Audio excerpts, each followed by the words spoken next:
by Batch 2011 speaks a lot of the call to always give thanks and appreciate the many graces given to us.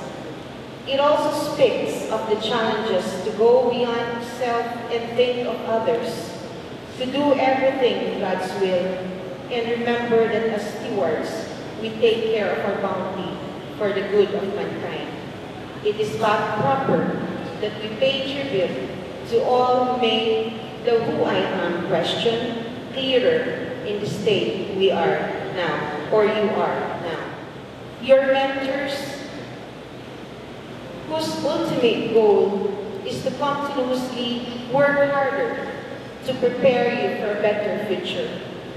They are the goldsmiths of your life that constantly rubs and polishes you to a perfect shine.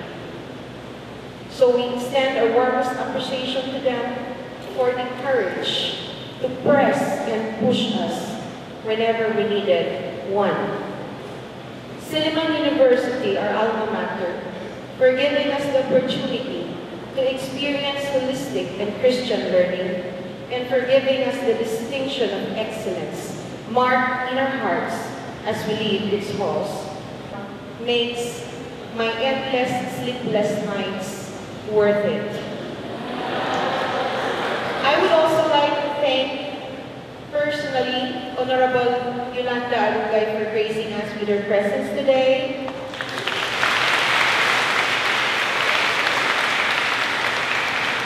The Vice President for Finance and Administration, Mr. Teonico Cotelo.